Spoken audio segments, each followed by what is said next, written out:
Pace e bene, salam damai dan kebaikan. Saudara-saudara terkasih, ketika saya beberapa kali memperoleh kesempatan berkunjung ke beberapa stasi, saya menemukan suatu kebiasaan yang kurang tepat. Kebiasaan itu terkait dengan gerak-gerak liturgi kita. Kali ini terkait dengan perayaan Ekaristi. Ketika imam dalam perayaan Ekaristi selesai mengkonsekrir hosti dan anggur, ia akan mengangkat dan mengunjukkannya kepada umat agar umat dapat melihatnya. Maka ketika imam selesai mengkonsekrir tubuh Kristus, ketika imam selesai mengkonsekrir roti menjadi tubuh Kristus, ia akan segera mengangkatnya dan mengatakan, "Lihatlah, inilah tubuh Kristus." Maka yang mau diharapkan adalah semua umat yang hadir dalam perayaan Ekaristi tersebut memandang hosti yang telah diunjukkan oleh imam tersebut. Tapi di banyak kesempatan umat kita malah menanggapi berbeda. Kebanyakan umat yang saya perhatikan, umat menanggapi dengan menundukkan kepala. Jika saya peragakan, umat seringkali membuat demikian. Tentu menurut saya itu kurang tepat. Mungkin jika saya menerka-nerka, kebiasaan ini mungkin timbul karena kita melihat orang lain, melihat tetangga kita, melihat saudara kita yang budaya Jawa. Mungkin di beberapa kesempatan kita menyaksikan di televisi atau pernah kita mengikuti perayaan Ekaristi dengan mereka, atau jika pernah kita mengikuti perayaan Ekaristi di salah satu gereja di Pulau Jawa. Nah, biasanya mereka ketika imam mengangkat hosti tersebut, mereka memang menundukkan kepala. Tetapi itu memiliki makna. Mereka mengerti maknanya, sedangkan kita hanya melakukan tetapi kurang tahu maknanya.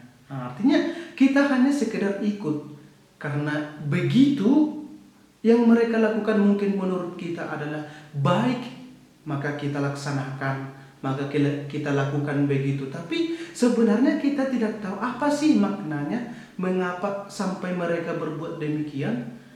Padahal imam itu sudah mengatakan tadi, "Lihatlah, inilah tubuh Kristus, inilah darah Kristus." Maka gereja, imam mengharapkan kita supaya melihatnya. Makanya imam mengangkat hosti itu tinggi, sehingga seluruh umat yang hadir dapat melihatnya. Nah, itulah saudara-saudara terkasih. Nah, jika saya terka-terka, mengapa orang Jawa itu sampai melakukan tindakan yang seperti tadi, yakni menundukkan kepala? Menurut saya dan sejauh yang saya pelajari, dalam budaya Jawa, ketika kita berhadapan dengan orang yang lebih tinggi, dengan orang yang lebih terhormat, maka sikap mereka adalah sikap penuh dengan hormat.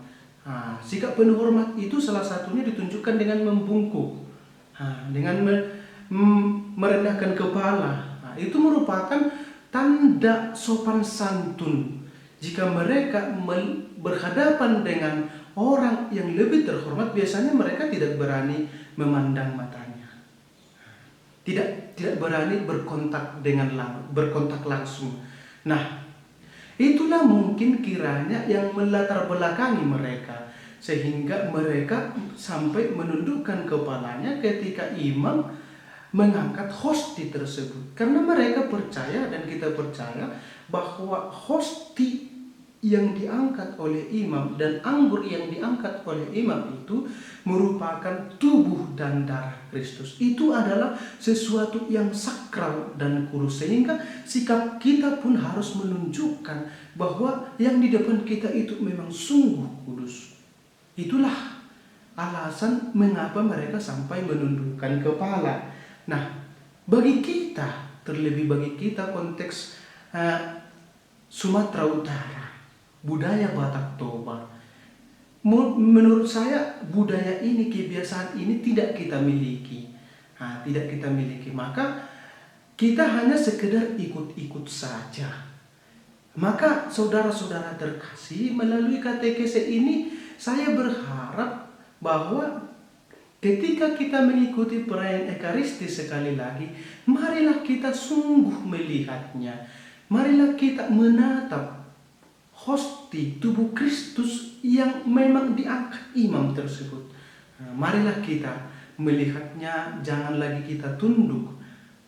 Karena memang itulah tujuannya, supaya kita dapat melihat tubuh Kristus yang disakral itu, bahwa ialah Tuhan yang maha baik, yang menyerahkan hidupnya, yang mempersembahkan tubuhnya menjadi santapan bagi kita. Nah, saudara-saudara terkasih, semoga melalui katekese ini kita dapat melakukan sesuatu yang lebih baik. Gerak-gerak liturgi kita pun jauh lebih baik. Semoga dengan katekese ini tidak terulang lagi kebiasaan itu, tetapi marilah kita beralih kepada kebiasaan yang lebih baik. Semoga. Pace e bene.